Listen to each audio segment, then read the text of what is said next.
안녕하십니까, 문틀란TV입니다. 문재인이 3.1절 기념사에서 또 경솔한 발언을 했습니다.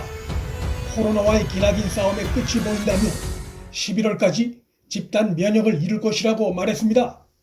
문재인이 지난해 느닷없이 코로나19 터널의 끝이 보인다고 발언해 방역의 방심을 불러와 코로나19 재유행에 단초를 제공했던 점을 연상시키는 경솔함이 느껴지는 발언입니다.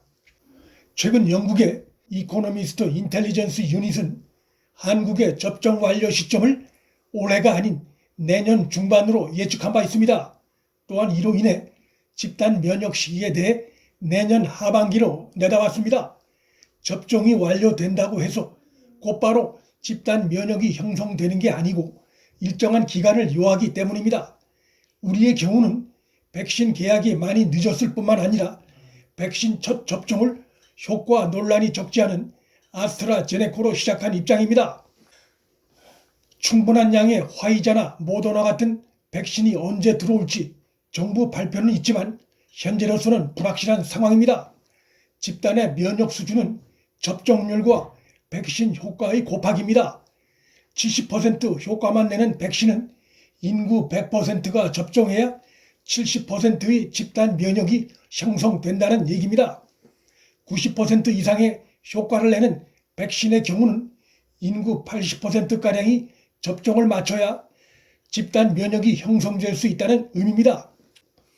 물론 이러한 계산은 말 그대로의 계산일 뿐이지 변이 바이러스가 기승을 부릴 수도 있어 실제와 반드시 일치하는 것은 아닙니다.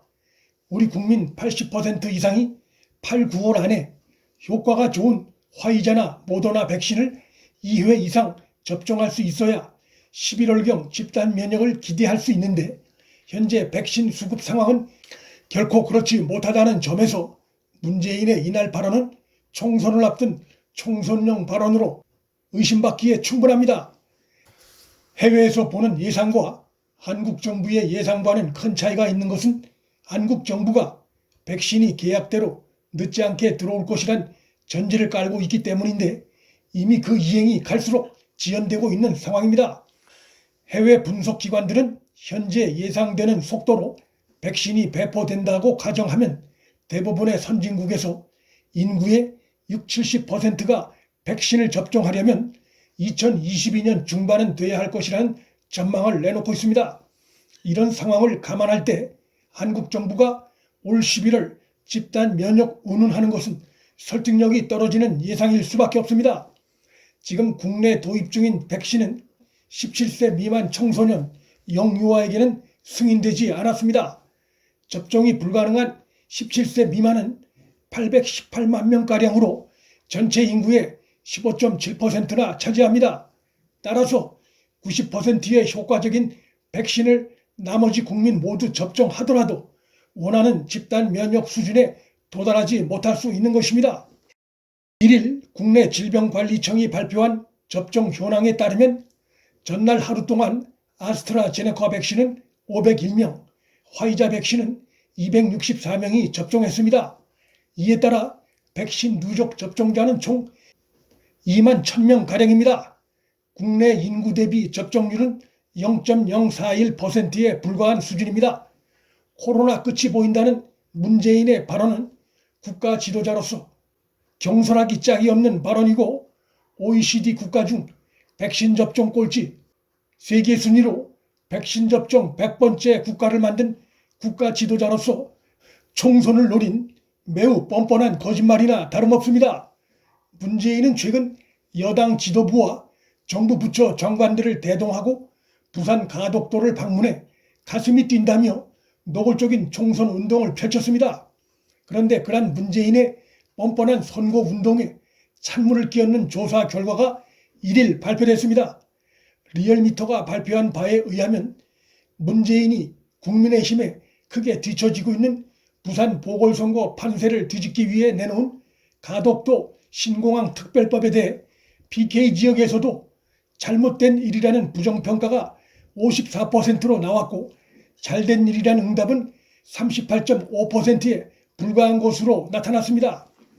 우리 국민이 돈풀기 선거에 의존하고 있는 문재인의 얄팍한 정치 행태에 속지 않고 있음이 드러난 것입니다.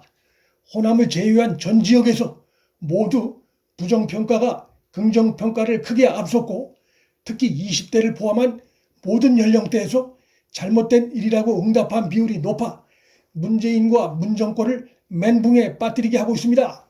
주무부처인 국토부조차도 비용 측면과 기술 측면, 환경적 측면, 무엇보다 경제성 측면 등 모든 면에서 부적합하다는 객관적 조사 결과를 들어 가덕도 신공항에 반대했음에도 대규모 국책사업 시 검토되어야 할 무려 31개 관련 법을 건너뛴 특별입법농단을 행해놓고 가덕도 현장에 가 가슴이 뛴다고 한 문재인의 언행은 역대 어느 지도자에게서도 볼 수 없었던 무책임과 오만과 무능이 드러납니다.